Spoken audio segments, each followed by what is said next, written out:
تو اس میں حضرت ابراہیم علیہ السلام اور اسماعیل علیہ السلام قربان یعنی ماں بھی قربانی کی آرڈر کیا اور بیٹے نے قربانی کے لیے سب کا ختم کر دیا چھری کے نیچے. اب یہاں یہ رونما کیوں ہوا؟ اور پھر حضرت اسماعیل علیہ السلام اور ان کی بیوی کو یعنی ان کی ماں حضرت ابراہیم علیہ السلام کی بیوی یہ مکہ کے شہر میں ابھی آباد نہیں تھا، جنگل و ویران تھا، وہاں چھوڑا. اب سوال یہ پیدا ہوتا ہے کیوں؟ اب میں یہاں اس آیات کے ساتھ اس بات کو کلیئر کر رہا ہوں. تفسیر نعیمی کے اندر مفتی احمد یار خان نعیمی رحمۃ اللہ علیہ نے وہ ذکر کیا کہ حضرت اسماعیل علیہ السلام کو رب نے ابراہیم علیہ السلام کو آرڈر کیا اپنے بیٹے کو اور اپنی بیوی کو مکہ کے شہر بیابان اور شیطان چھوڑ.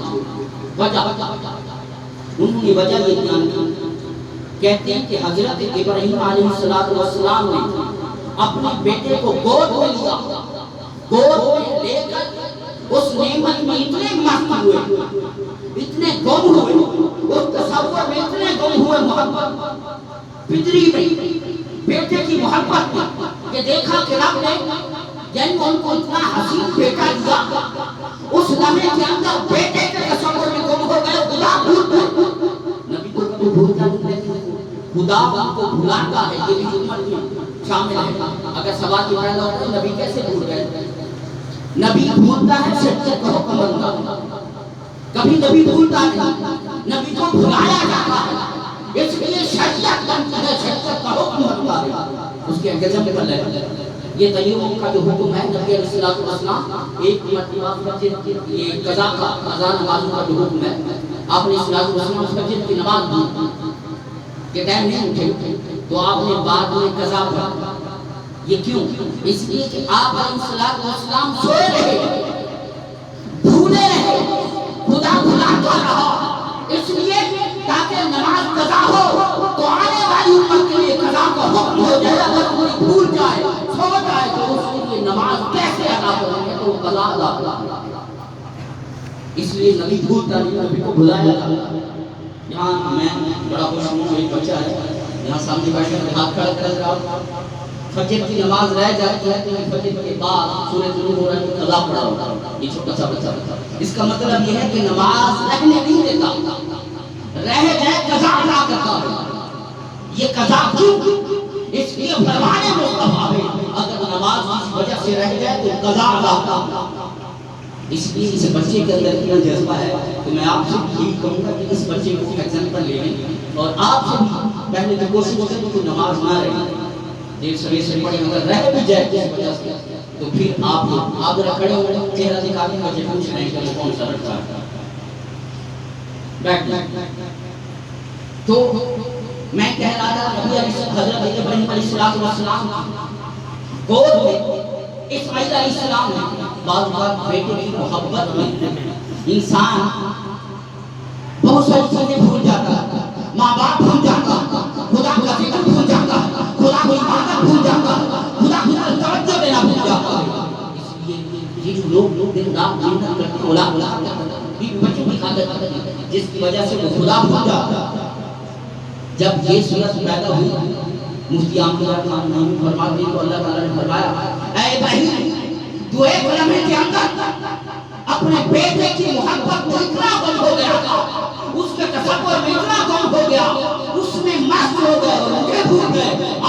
پھر اگر مجھے بھولا ہے تو میں اس میں جدائی بھی ڈال سکتا ہوں، پھر اس کو ویرانے میں چھوڑ دے. لیکن جب اگر نعمت دے اور اس کا تصور میں بھی شکرانہ ادا نہ ہو تو پھر رب اس کا بھی حساب نہیں لیتا. اس کا حساب کیا کیا؟ کہا اگر تو اس میں گم ہوا تو پھر میں اس سے جدا کرتا ہوں تاکہ پھر میری یاد میں گم ہو اس کچھ لمحے کے لیے اس کو الگ کرا. یہ ہے تصور، یہ دل میں تصور کرنا رب کی نعمت کا، یہ دل کا تصور. دوسرا زبان سے یہ شکر ادا کرنا. میں نے کہا شکر ادا کرنے کے 3 طریقے. ایک دل سے، ایک زبان سے. زبان سے شکر کیسے ادا ہوتا ہے؟ زبان سے شکر ایسے ادا ہوتا ہے کہ آپ الحمدللہ استعمال کرتے ہیں. کھانا کھاتے ہیں تو پڑھتے ہیں الحمدللہ. آپ پانی پیتے ہیں تو کہتے ہیں الحمدللہ. لباس پہنتے ہیں تو کہتے ہیں الحمدللہ. کچھ بھی کام اچھا کرتے ہیں تو کہتے ہیں الحمدللہ. جو رب نے تمہیں نعمت عطا کر دی تو یہ زبان سے شکر ادا کرنا. اب پیغمبروں کا طریقہ کیسے تھا میں یہ ذرا بتا دوں. حضرت ایوب علیہ السلام پر امپورٹنٹ بات ذرا غور سے سنیں. ہمیں تھوڑی سی تکلیف ہوتی ہے تو رب کو بھول جاتے ہیں، شکوہ شکایت کرنا شروع کر دیتے ہیں. رزق میں کمی آئی، مقام میں کمی آئی، مرتبے میں کمی آئی، عہدے میں کمی آئی. وقت اگر آپ اندازہ لگیں کہ جو کورونا نے 1.5-2 سال سے یہ جو وبا پھیلی ہے، اس کی وجہ سے لوگوں کے کاروبار ڈاؤن، بزنس ڈاؤن، تعلیم میں ایجوکیشن، ہیلتھ، ویلتھ سب کچھ ڈاؤن. بہت سارے لوگ نے اس میں شکایت کی ہوں گے. کسی نے تو رب کی رضا میں شکرانے ادا کیا، شکرانے کے نوافل پڑھے ہوں گے. تو کسی نے شکایت کی ہوگی. تو یہاں حضرت ایوب علیہ السلام پوری جسم کے اندر اللہ کا یہ بھی حکمت ہے. کیڑے پڑے ایوب علیہ السلام کی پوری باڈی، اگر ہمیں پیٹ کا درد پڑتا ہے، سر میں درد پڑتا ہے تو رب یہاں شکوہ کر دیتی ہے کہ یا اللہ یہ تکلیف مجھے ہی گئی، یہ تکلیف مجھے ہی گئی، اس سے نکل یا پھر موت کو مانگتی. کچھ لمبا عرصہ تکلیف چلی جائے تو پھر موت کو مانگتی. یا اللہ موت ہی دے دے، ڈیتھ ہی بہتر ہے. یعنی یہ ناشی مشکل. تو حضرت ایوب علیہ السلام باڈی میں سارے کیڑے تھے، وہ جو کیڑا نیچے زمین پر گرتا اس کو اٹھا کر اپنی باڈی میں رکھتے، اپنے جسم میں، اور کہتے اے کیڑے تو زمین کا حصہ ہے، تو رب کی مخلوق ہے. رب کی مخلوق ہونے کے ناطے رب نے تیرا رزق میرے جسم میں رکھا ہے. جب تیرا رزق میرے جسم میں ہے، میں تیرے رزق کو میں تجھ سے کیسے دور کر سکتا ہوں؟ کھاتے اپنے جسم میں رکھتے، کھا، یہ تیرا رزق یہاں رب نے لکھا ہے، یہاں بیٹھ کر کھا. یہ حضرت ایوب علیہ السلام. اور پھر حضرت ایوب علیہ السلام جب پورے جسم میں لیے یہ رب نے حکمت کی. اور زبان جب ایک تھوڑا ایک زیادہ بڑھتے گئے تو رب کی بات برداشت کرتے. اب تیسرا ایک ہے زبان سے شکر ادا کرنا. تو ہمارے تو نے میرے جسم میں پورے جسم میں چیزیں رکھی، زخم رکھے، تکلیفیں ہیں، سب کچھ ہے. مالک میں تیری بارگاہ سے اپیل کرتا ہوں، میں تیری بارگاہ میں آج گزاروں. میرا ایک حصہ، میری باڈی کا ایک حصہ باقی رہنے دے. اس لیے وہ باڈی کا حصہ کیا تھا؟ وہ باڈی کا حصہ زبان تھی. کہا مالک میری زبان کو سلامت رکھ، میں اس زبان سے تاکہ تیرا شکر ادا کروں. صبح و شام رات مجھ سے بیٹھ کے تیرا زبان سے شکر ادا کرتا ہوں، تیرا ذکر ادا کرتا ہوں. اس لیے زبان کو سلامت رکھو. شکوہ نہیں کیا کہ میری باڈی میں کیڑے ہیں، میرے جسم میں زخم ہے. کہا لیکن ایک حصہ باقی رکھا کہ میں اس سے تیرا شکر ادا کروں. یہ ہے زبان سے شکر ادا کرنا، زبان سے ذکر ادا کرنا. اور تیسری قسم شکر کی باڈی سے، جسم سے کیسے؟ جسم سے یہ ہے ہمارا نماز ادا کرنا، تسبیح و تحلیل، ہاتھوں سے تسبیح و تحلیل کرنا، یہ باڈی کا ذکر ہے، شکر ہے. زبان سے ہم نماز ادا کرتے ہیں تو پورے جسم کے اعضاء استعمال ہوتے ہیں. تو یہ کیا ہے؟ ہم زبان سے، ہاتھ جب زمین پر رکھتے ہیں تو زمین پر ہاتھ سجدہ کرتے ہیں. ارے بھائی سجدے کے 7 اعضاء ہیں. اس کا مطلب سجدے میں جب 7 اعضاء زمین پر لگتے ہیں تو تب سجدہ نہیں ہوتا ہے. اگر ویسے کوئی ماتھا زمین پر ٹیکتے سجدہ نہیں ہوتا. دیوار کے ساتھ ماتھا ٹیکو سجدہ نہیں کہلائے گا. پہلے آپ کے 2 پاؤں لگتے ہیں، جب زمین پر پاؤں لگتے ہیں نیت کرتے تو یہ کیا ہے؟ رب کی بات آپ کے پاؤں سجدہ کرتے ہیں، شکر ادا کرتے ہیں کہ مالک تو نے مجھے چلنے والا قابل بنایا. پھر گھٹنے لگتے ہیں. زمین پر جب دو لوگ رہنے لگتے ہیں وہ رب کے ہاں سجدہ کرتے ہیں اور شکر ادا کرتے ہیں اپنی یا اللہ نے مجھے گھٹنا بنایا اور مجھے طاقتور بنایا. پھر انسان دو ہاتھ رکھتا ہے. یہ دونوں ہاتھ جب زمین پر پڑتے ہیں تو یہ دونوں ہاتھ رب کے عذاب دیے ہوئے انسان کے لیے شکرانہ ادا کرتے ہیں. اے مالک تو نے مجھے اپنے ہاتھ چھوڑنے والا بنایا, کسی کی جیب میں ڈالنے والا نہیں بنایا, کسی کے گربان میں پڑنے والا نہیں بنایا, کسی کی ڈکیتی کرنے والا نہیں بنایا, کسی کو قتل کرنے والا نہیں بنایا, ان ہاتھوں سے چوری کرنے والا نہیں بنایا. یہ ہاتھ جب رب ہاں جھمتی ہے تو رب نے بار بار میں شکرانہ ادا کرتا.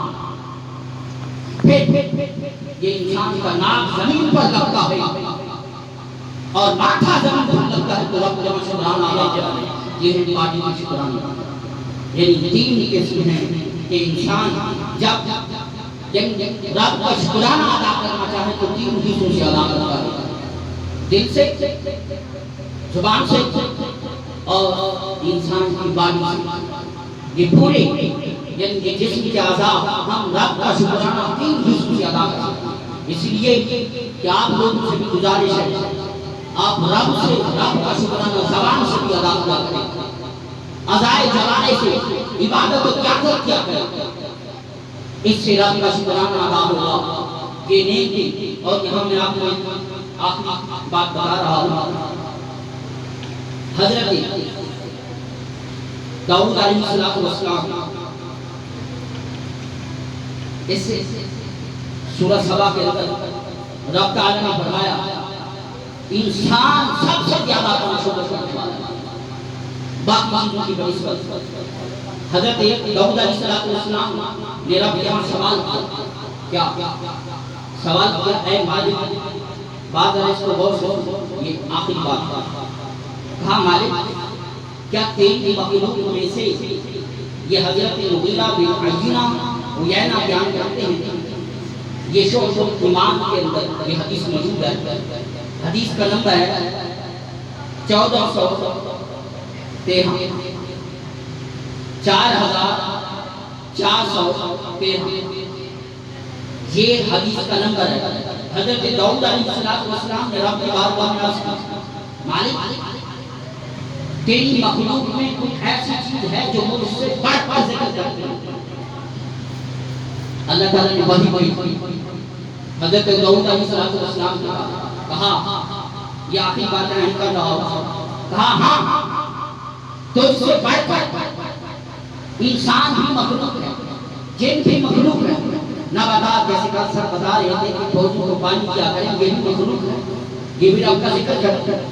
کہاں مخلوق میں سے ایک چیز ہے جو انسانوں سے اور جن سے بڑھ کر عبادت کرتی ہے, ذکر کرتی ہے. خدا کہاں وہ مینڈن ہے.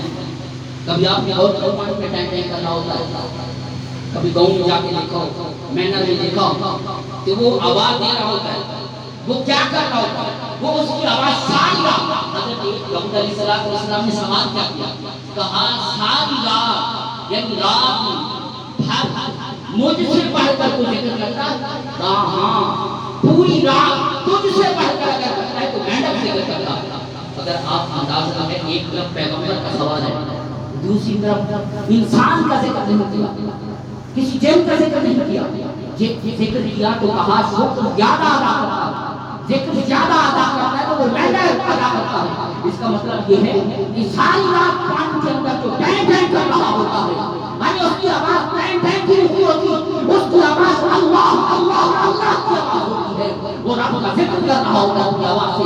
کہاں کہہ رہا ہوتا ہے اے مالک تیرا شکر ہے تو نے مجھے مینڈن بنایا, تیرا شکر ہے تو نے مجھے بال میں رکھا, تیرا شکر ہے تو نے مجھے زندگی عطا کی, تیرا شکر ہے مجھے چلنے والا بنایا, تیرا شکر ہے مجھے ذکر کرنے والا بنایا.